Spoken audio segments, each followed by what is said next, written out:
In this video, our technical analysis for the Bitcoin price has played out exactly as predicted. But guys, the question is, what is next for the Bitcoin for the very short term? And on top of that, we are also going to use our analysis, our technical analysis for cryptocurrency market to the forex exchange market, especially na right now, Philippine peso is right now at an all-time high. And with that being said, I'll be showing you how I am actually managing my money despite of this increasing Philippine US dollar exchange, as well as how am I actually ensuring that my purchasing power is safe from this devaluation of the Philippine peso. Well, stay tuned to know more.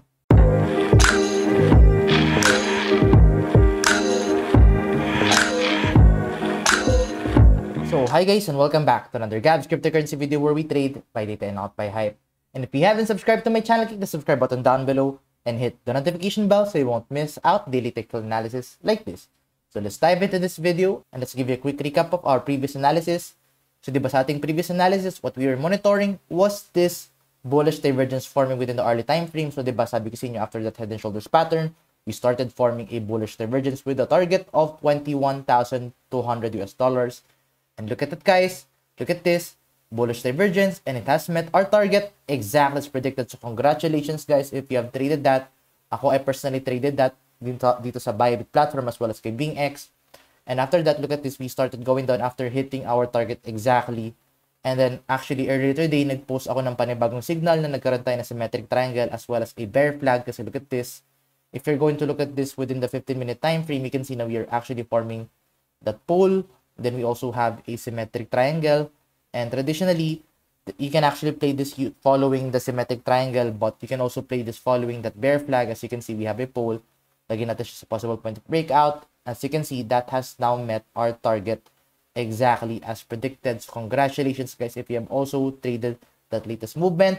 Pinost din natin yan sa ating Facebook, Telegram, and Discord group. As you can see, we have posted that signal earlier. So if wala pa kayo dito sa ating iba't ibang social media sites, make sure na sumali kayo dito if you don't want to miss out emergency short-term signal trades. So as much as possible, follow all of our social media sites if you don't want to miss our next trade. But the question is, what is next for the Bitcoin price? So as you can see, if you're going to look at this in the early time frame, we are actually oversold dito sa ating RSI. So and that is indicating na right now, it is actually a buying opportunity for the short term. But when it comes to a trend reversal signal, look at this, price is declining, RSI is declining. We are not yet seeing any trend reversal indicator. So that is indicating that right now, I think what we can possibly see is we can see actually one last push to the downside, or actually I think we can consolidate and then saka tayo magkakaroon ng one last push to the downside. After that one last push to the downside, I think doon tayo pwede mag-form ng increasing RSI. Kasi in that case, if magkaroon tayo ng one last push, at the same time, RSI is increasing, then that could be the potential sign of a bullish divergence. So right now, that is what I am going to monitor next if we are going to see that one last push to the downside after a very short consolidation. At the same time, if nag-increase yung RSI, then that would be our next trade, which is a bullish divergence within the early time frame. So right now, wala pang divergence, so that is what we are going to wait out if we are going to see that scenario form within the early time frame. And on top of that, siguro you can actually check out this resistance forming. Actually, support pala. So you can see now we are actually forming another support area. As you can see, we are seeing a bounce number 1, bounce number 2, and right now I think that is the next area now what we can actually watch out for, which is if you're going to see that third bounce dito kay Bitcoin price action. In that case, that one last push to the downside could be this potential area. In that case, makita natin yung one last push, then I think that could be the area kung saan tayo magkakaroon ng bullish divergence within the Bitcoin price action. In that case, if you're going to see that declining price at the same time RSI has started increasing, then that is the potential sign na we can see a bullish reversal dito sa ating consolidation dito kay Bitcoin price. So take note, that is what I am going to monitor, this support area as well as this potential bullish divergence which we are going to wait out within the Bitcoin price action. But anyway, let's now try to use our technical analysis dito with the forex market kasi as you can see, Philippine peso is right now at an all-time high, which is around 55 pesos. And actually, that's the highest we've gotten since around 2018. Right now, Philippine peso is actually rapidly it's actually rapidly declining against the US dollar. If you're going to look at this in the Philippine peso chart, as you can see, we are currently at a free fall. So, ibig sabihin, lalong humihina yung ating purchasing power within the Philippine peso. So, as you can see, right now, if you have money within Philippine peso, then I think that is not the best time to hold Philippine peso. Kasi look at this, it's rapidly declining. But I think ang maganda tingnan dito is the RSI. So if you're going to look at the RSI, RSI is right now very overbought dito sa ating weekly time frame dito sa ating US dollar to Philippine peso chart. So that could be a potential sign na right now yung mga may hawak ng US dollars, it's actually a good time to siguro switch or take some profits from your US dollar to Philippine peso. In that case, you can actually benefit from the short-term movement nitong Philippine peso to US dollar. But I think ang magiging concern mo nga lang dyan is if let's say lalong humini ating economy at lalong tumaas yung ating inflation, lalong dumami yung ating paglo-loan, I think mas lalong aakit itong rate natin na US dollar to Philippine peso if let's say hindi na control ng government natin itong US dollar to Philippine peso rate. And with that being said, if you want to keep your purchasing power safe for the long term, then may papakita ko sa inyong tips kung ano ginagamit ko when it comes to the cryptocurrency market and the US dollar as well as Philippine peso chart. But when it comes to the short term, as of course, if you're going to look at this for the very short term, I think it's actually a good time to move your money, or it's actually a good time to take profit with the US dollar and then lagay nyo sa Philippine peso. But when it comes to a long-term standpoint or a long-term savings account, if let's say you just want to invest and save for the long term and you don't want to lose your purchasing power, I think the best thing that you can do is to actually put your money in US dollar. Kasi look at this. Let's try to look at this in the Philippine peso chart. Look at this. If let's say meron kang Philippine peso from 2021, if let's say meron kang Philippine peso from 2021, you can see na nag-decline ng inyong purchasing power of at least negative 13%. So, ganun kalaki yung ating binaba sa ating US dollar to Philippine peso chart. So, as you can see, our purchasing power has been declining if you are storing your money in Philippine peso.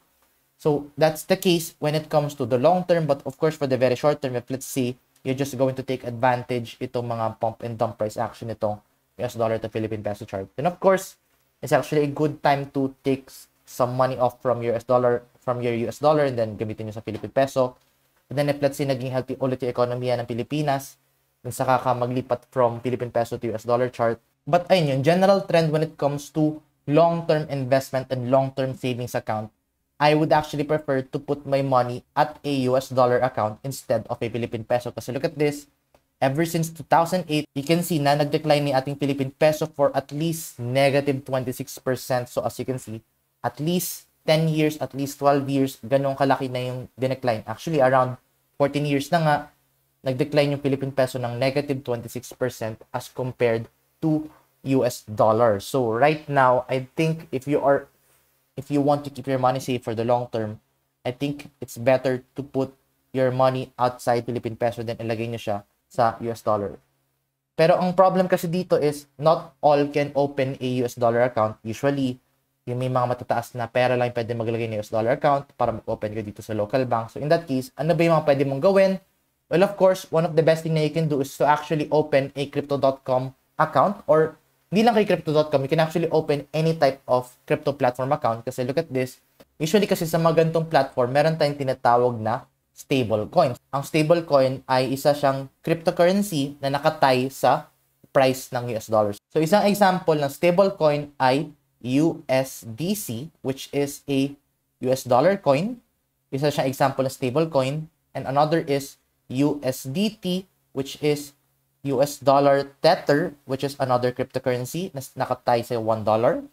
We also have BUSD, which is Binance USD, another stable coin that is tied to the $1 mark. So as you can see, there are a lot of different stable coins that you can actually find within the crypto market. And then in that case, if wala kang ma-open na dollar account sa Philippines, then what you can actually do is to open a crypto account and then ilagay nyo lang yung pera nyo sa mga iba't ibang stable coins like BUSD, USDC, USDT, para sa ganitong paraan, nasa-save nyo yung inyong pera from the devaluing ng Philippine peso, and at the same time, andun pa din siya sa US dollar, it's tied to US dollar, hindi kayo nawawalan ng purchasing power against Philippine peso. Now, ito yung kagandahan dito sa mga ating iba't ibang stablecoin kasi dito sa mga stablecoins, meron kayo iba't ibang way kung paano kayo kikita dito sa ating mga stablecoins.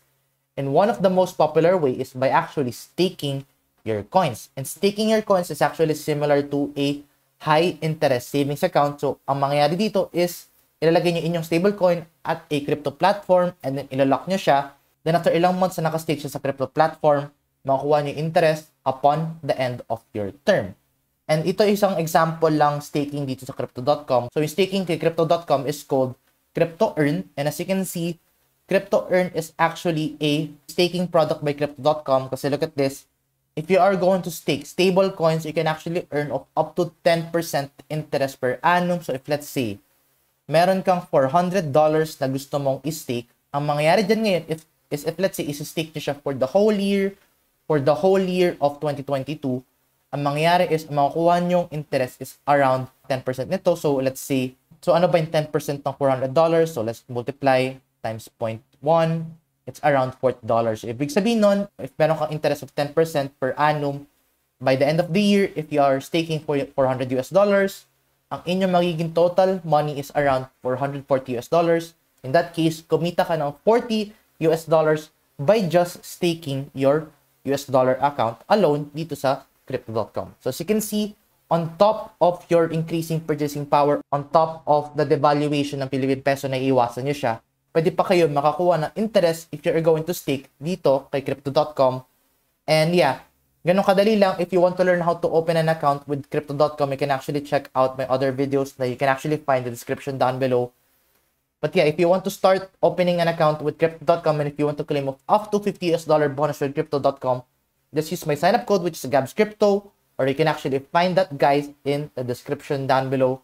And on top of that, pwede nyo din actually i-calculate yung inyong rewards na makuha nyo, and it's actually by searching itong crypto.com/earn.